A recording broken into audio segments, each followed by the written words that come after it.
And also with healthcare, you give a lot of heart to your patients, a lot of heart to your team. You've got to protect your peace a little bit as well. Yep. So, like, protecting your peace can be really having some non-negotiables in place. Like for me, like having time to myself is non-negotiable.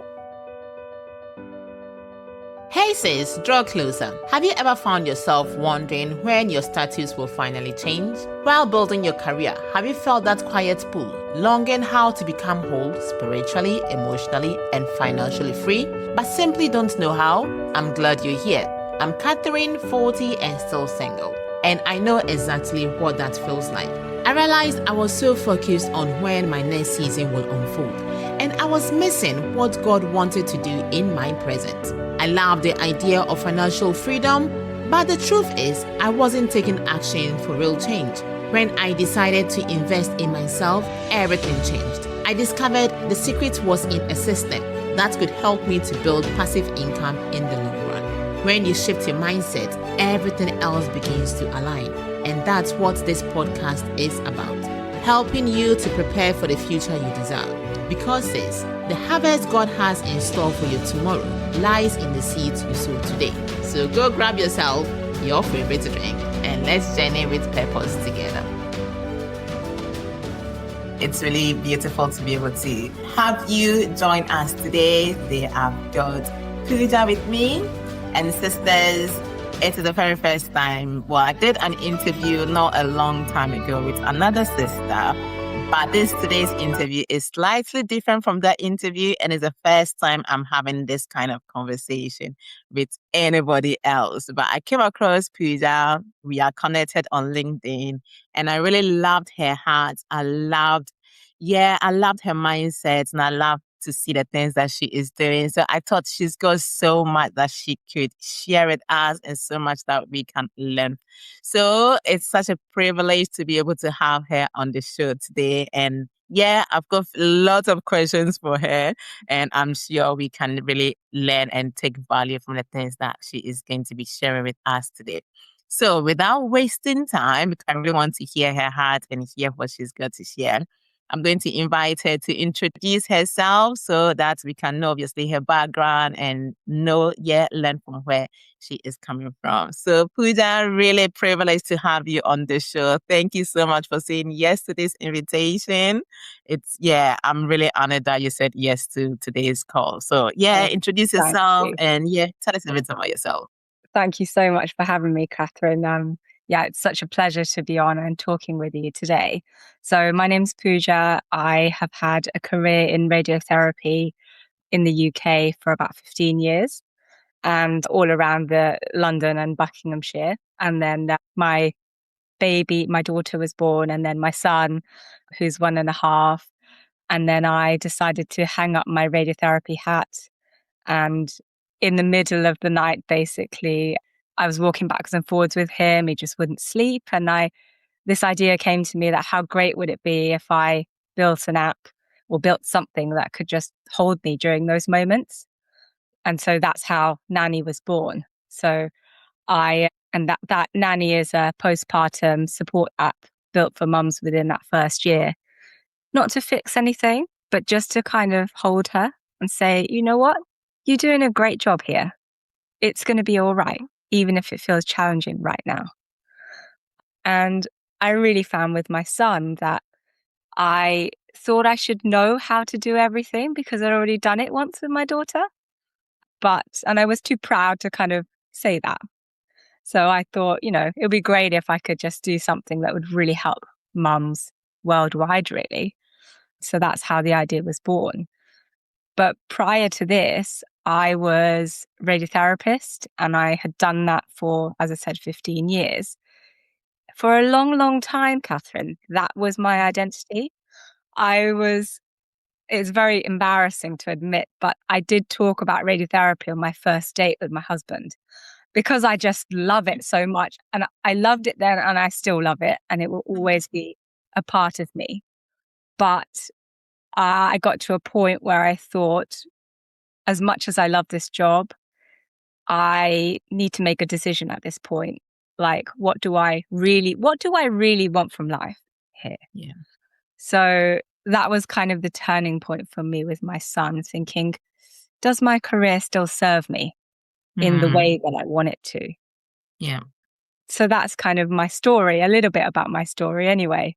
And just the best part about radiotherapy was meeting the patients that I met and just Mm. really having that perspective from different people, just helping people Yeah. through a really rubbish time in their lives and Mm-hmm. building that rapport. And just, it was just amazing.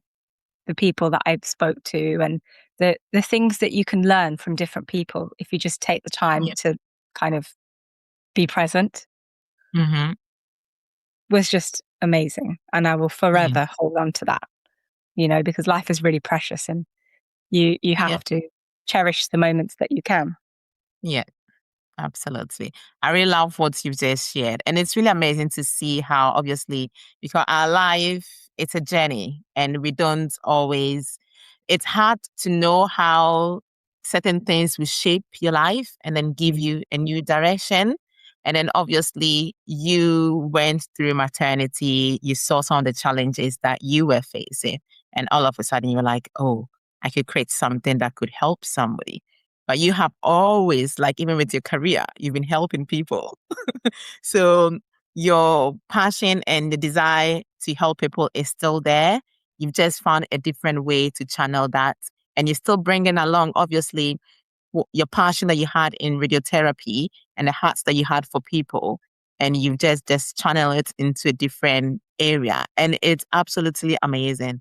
And yeah, thank you for taking that courage and stepping out and saying you want to do this, because it's not, I'm sure it's not an easy journey, but you Yeah. picked up the courage. And yeah, so I will say thank you and I salute you for that bold step. So absolutely. Salute you I for mean, that bold step. to be honest, Catherine, like when I was leaving my role in radiotherapy, I went back for a little bit and then I was sort of telling everyone that I was leaving, and people were saying, wow, you're so brave. And I sort of just laughed it off and I thought, oh yeah, but I didn't really believe it.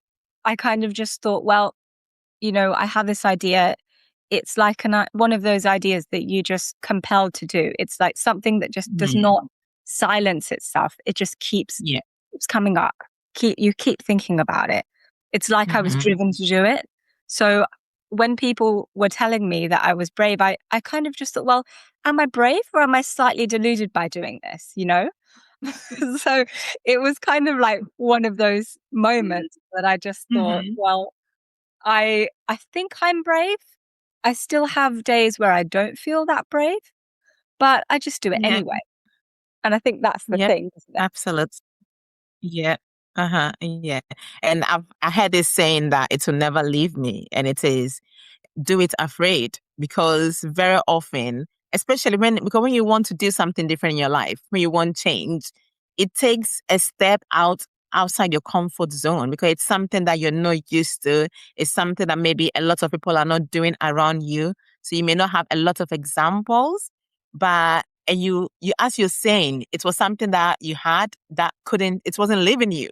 So you knew that you had to do something about it.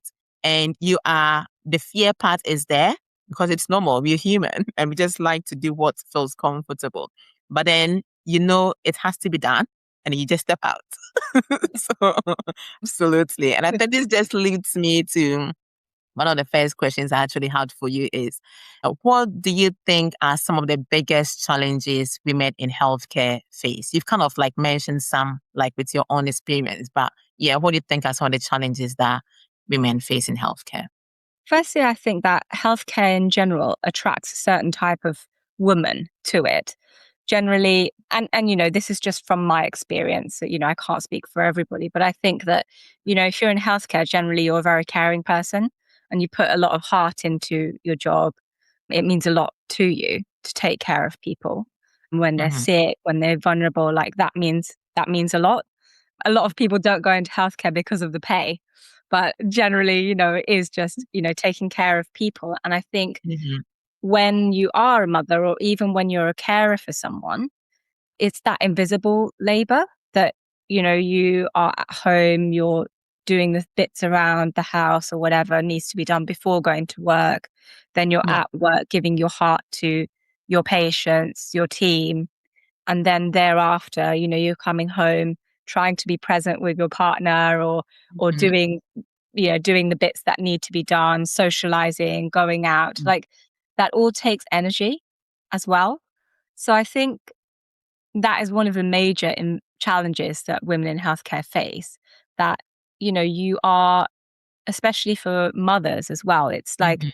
you have to, in some way society has conditioned us to sort of say, well, you have to be working like you don't have a family, and Mm. then when you're at home it's like you don't have a job.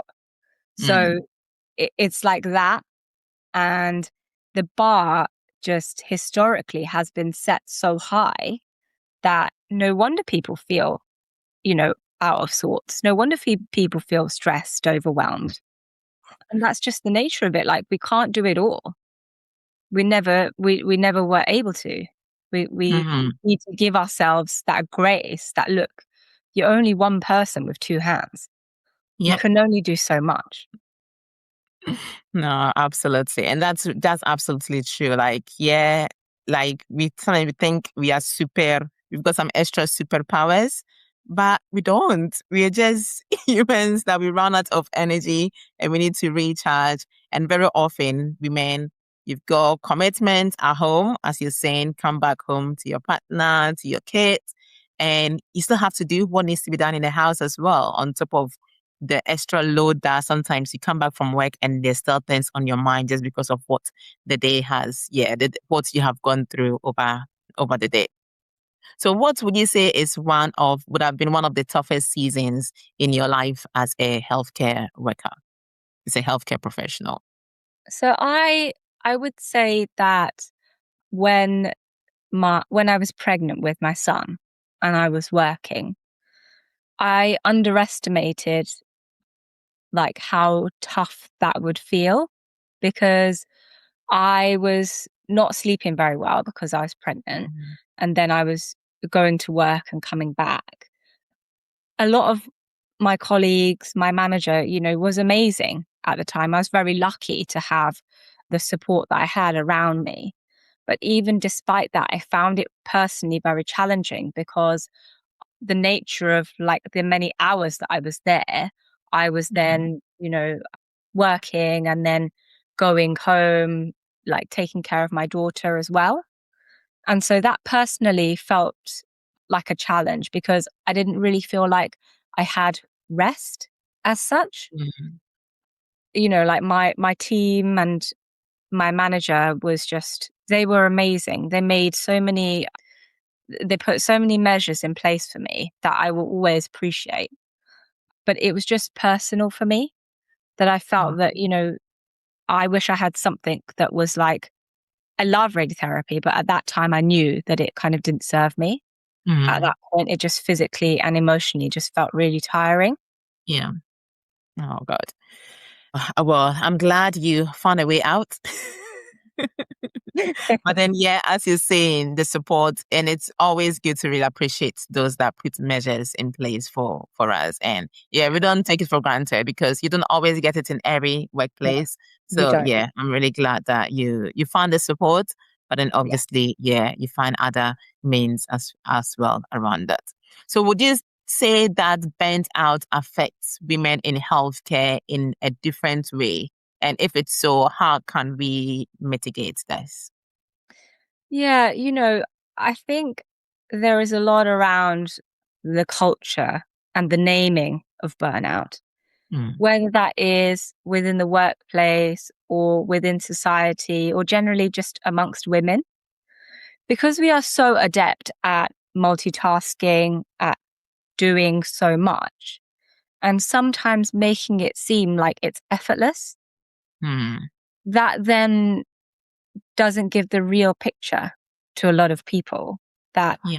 you know, actually I am struggling with Mm. this. And, especially in like especially with burnout within healthcare, I don't think people are generally naming the fact that, oh, Mm-hmm. I have burnout. There's this connotation around, feeling guilty for burning out, or feeling some negative feelings for that. People may be more likely to absorb it silently rather Mm-hmm. than coming out and saying, actually, this is what else is going on in my life right now. Yeah. Because, when we go to work or when we do our jobs, we're bringing the whole of ourselves to work. It's not like Mm-hmm. we're compartmentalizing the radiotherapy, Pooja, and that's just Mm-hmm. all that happens. You have so much Yes. that you're thinking about.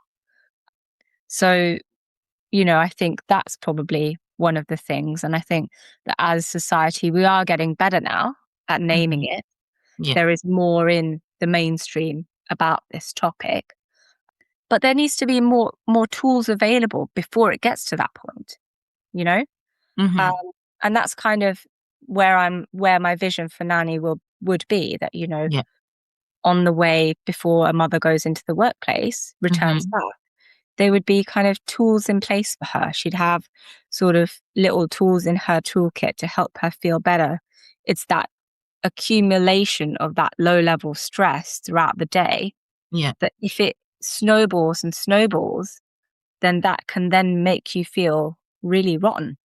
So trying to kind of dampen that down before it gets to become a bigger problem, Mm-hmm. that I think would be the best way to go. Yeah. No, absolutely. Yeah. And having the right tools in place. Absolutely. And that comes back again to like people, yes, like yourself, seeing that vision and creating this app that do you want to say a little bit more about your app? Because I want people, because obviously I want people to go away saying that, oh, okay, I've heard about this app, but I just don't want them to say, oh, I've heard about the app and that is it. I want them to go and check it out. So if you want to say a little bit more about your app, please go ahead and do so now. Yeah, I would love to. So my app, like I said, is called Naani. And you can find it on my socials on Instagram at meet.nanny. And it is a postpartum support app for primarily for mums within 0 to 12 months. And it's free at the moment. So I'm kind of testing out the responses that I get before I then move it along to the App Store. So there's two elements to it at the moment. The first part is all of you type in a feeling and then it comes back with a phrase of validation for you. And then it plays you an audio recording of something that I've recorded in my own voice, which was a bit embarrassing to start with, but I always got told in radiotherapy that I had a very good radio voice. So Nice. I thought, okay, let me run with that and let Yeah. me try that out.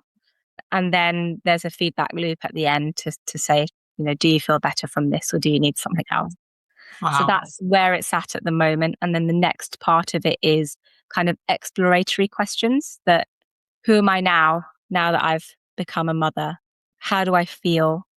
Because it is a big identity shift after Mm-hmm. becoming, Yeah. you know, which I experienced, especially with my daughter and also with my son, even gone through it the second time. It really does make you stop and question things. Hmm. So that's where I'm utilizing AI, but a very kind of guardrailed form of AI, Yeah. just to kind of really make someone stop, help validate their feelings, and give them something that just helps them feel that 1% better in the Mm-hmm. moment. And, if they do put in things like I'm struggling, or say, for example, they've had many days where they've been struggling and that's what they've typed in, it remembers what the Mm. history of your emotions were. And then it gently signposts to Pandas Foundation or Samaritans with the numbers. So you Nice. can just kind of click on it and Yeah. to somebody. Oh, wow. That's beautiful. That's beautiful. And I'm going to say, because I know most of those that listen to my podcast obviously are single women, but I know it's not only single women, there are some mothers in there or mothers in the making. So please save this app. Don't say, oh, I've not conceived yet. I'm not pregnant yet. I'm not having a baby yet. save this tool because you don't know when you're going to need it yet. So save it. And when you need it, you know you've got a tool already in your toolbox, ready Yeah. to be picked up and ready to be used. So by all means, go save this up. And as you're saving it, you're supporting our sister here as well. So by all means, do so. Okay. All right. So actually didn't ask you this before, but did you used to work shift work? Because I'm not too sure how radiotherapy worked. So if you work shift work, how did that affect obviously your personal life, family life, and your own general well-being as well? So yeah, I did do shifts, especially before my kids were born. Mm. It would be kind of late shifts till about 8 p.m. So 12 till 8 p.m., sometimes 9. It would depend if there was delays. And then Mhm. you'd then finish when the last patient, had Yeah. finished their treatment. You couldn't leave basically because they'd have to have their treatment Mhm. on the day. So that would be the shifts, or you do early where you'd go in, start work at 7 and then finish at around 3 or 4 o'clock. So Wow. that was typically kind of the polar ends of the shifts. And then Mm. sometimes you'd do like a middle shift, which would cover both ends just as extra support. So it was it was nice doing that because I remember that during those shift times, my teams, they would be quite supportive. Like if, say, for example, someone had kids, then they would be the one that would have the middle shift. And then otherwise, if people had plans, we'd make it work between us. Yeah. So, someone had wanted to go to a concert, Mm-hmm. some of us would, take the other shifts so that Yeah. they could do that. And I think that's something that's so beautiful about healthcare and about the NHS as well, is that everyone at that time was very supportive of everyone. Your personal life was as important as your professional life. Mm-hmm. And that was something that was really nice, especially when I was younger and I was working at UCLH. I had quite a long commute from my home to get there, but so did most people. Mm-hmm. So it was just really nice because you'd have that understanding there as well, and people would try really hard to make it work for you, Yeah. which was, nice. Then it made you feel good about, okay, if I'm then asked to cover somebody else, I'm happy to do that because I know Mm-hmm. that people are very supportive of me. Absolutely. No, that's good. And when you find a team that works well together, it's absolutely game changer. So in reference to obviously some of the things that you've already shared, how would you advise single ladies in the aspect of obviously what you've shared about its work and how to balance obviously well-being and family life, if they're looking forward to a future family life? What sort of advice would you like to give them? I would sort of say, like, when you're young, sometimes I know for me, I didn't really think too much about, why I wanted to go into radiotherapy, but I knew that I had this purpose that I wanted to help people. So it's always good, like when you're at a younger age, to kind of take stock of, okay, what is my purpose in life? What do I want my life to look like within the next 5 years?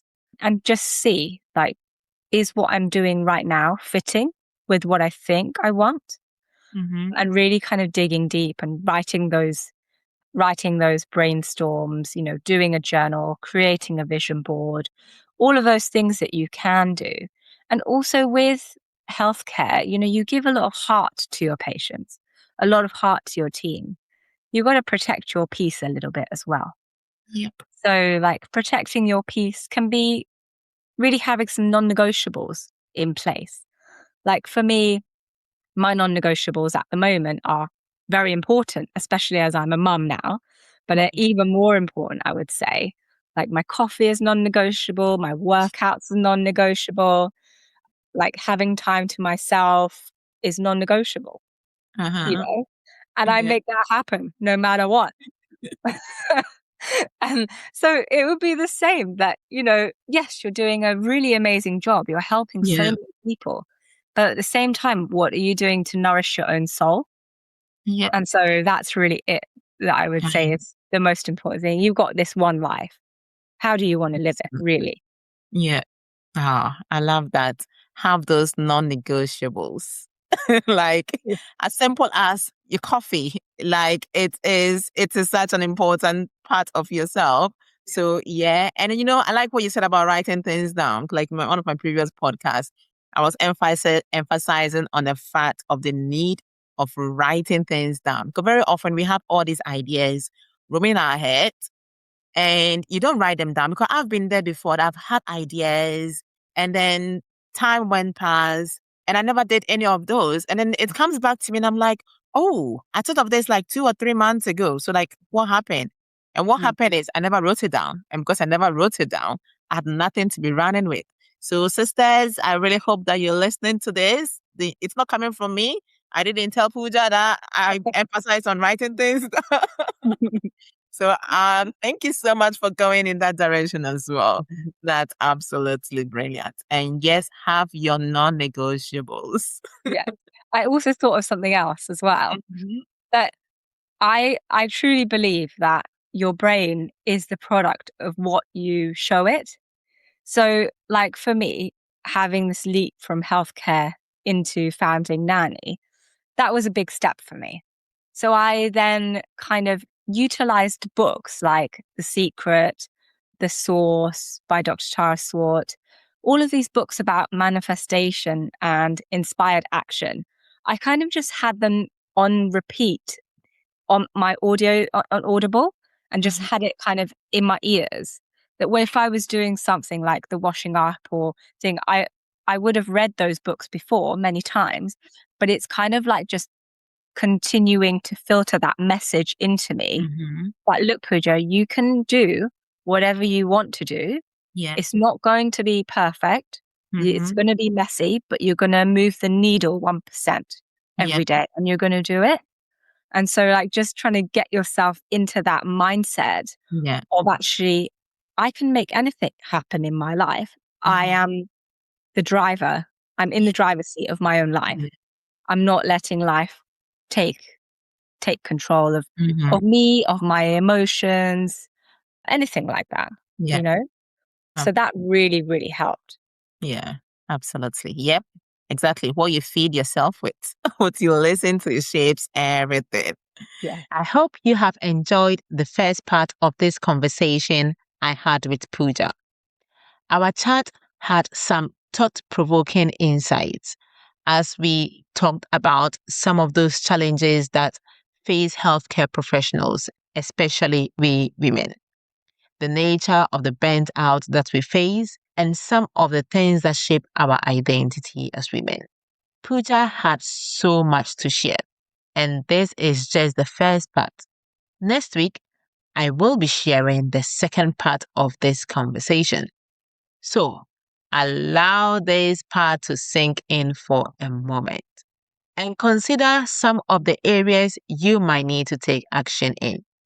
So, sis, if you go back to episode 3, I shared about using what you already have to propel you into fulfilling your purpose. I believe Pooja have demonstrated a clear example of how an individual can use their own story, though it may be painful, stressful, challenging, but they can use it to build something that can bring impact. So why don't you take some time to think about your own life so far? Some of the challenges you have faced, some of the lessons you have learned through it, and some of the solutions that you have found, and consider how you can serve others with it. And along with that, don't forget to note down some of your non-negotiables. Take care of yourself, and I will catch you on the next episode. Bye-bye and ciao for now. Bye for now. Until the next episode, keep moving towards your purpose, one step at a time. Do not shrink your dreams to fit your current reality. Instead, rise, scale up, and grow into the capacity God has placed within you, and make the waiting count. I really hope this episode has helped you to move closer to your goals. If it has, please would you share with a sister who could benefit from this? She might just be praying for a business breakthrough, or for a mindset breakthrough. You never know. And this could propel her into her next season. You can also connect with me on social media. You could either find me on LinkedIn, where I actually hang out more often, simply by searching my name, Catherine Kiete. Or you could also find me on Instagram or Facebook under the name Catherine Animal, CK. And if you have really enjoyed this podcast, which I hope you have, it will really help me if you could leave a review on Apple Podcast. If you are curious about knowing how I stepped into the digital space with confidence, feel free to visit my website, which is www.kakiete.com. So it is CAKIERTEY.com, where you can register to learn more about this online business, which I run alongside my healthcare role. So once more, that is www.CAKIERTEY.com. And I will be more than happy to mentor you every step of the way. You will also find a link in the show notes, which gives you easy access to connect with me wherever you choose to do so. Sis, stay rooted in your purpose and move towards it with intention every single day. God willing, I will catch you next week. You stay blessed and take good care of yourselves. Bye-bye and ciao-ciao for now. Bye for now.